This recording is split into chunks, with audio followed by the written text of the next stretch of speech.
IMF से deal के मुस्बत असरा, डॉलर सस्ता, रुपया तगड़ा होने लगा। इंटरबैंक में डॉलर 10 रुपये 55 पैसे सस्ता होकर 275 रुपये 44 पैसे का हो गया। ओपन मार्केट में भी डॉलर के दाम 10 रुपये गिरे।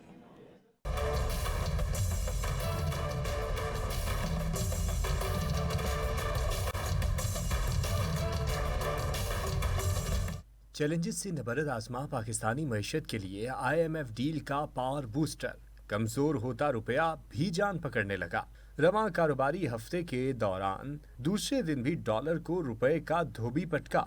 इंटरबैंक में अमरीकी करेंसी 10 रुपये 55 पैसे सस्ती होकर 275 रुपये 44 पैसे की सतह पर आ गई। ओपन मार्केट में भी सूरत हाल मुख्तलिफ नहीं।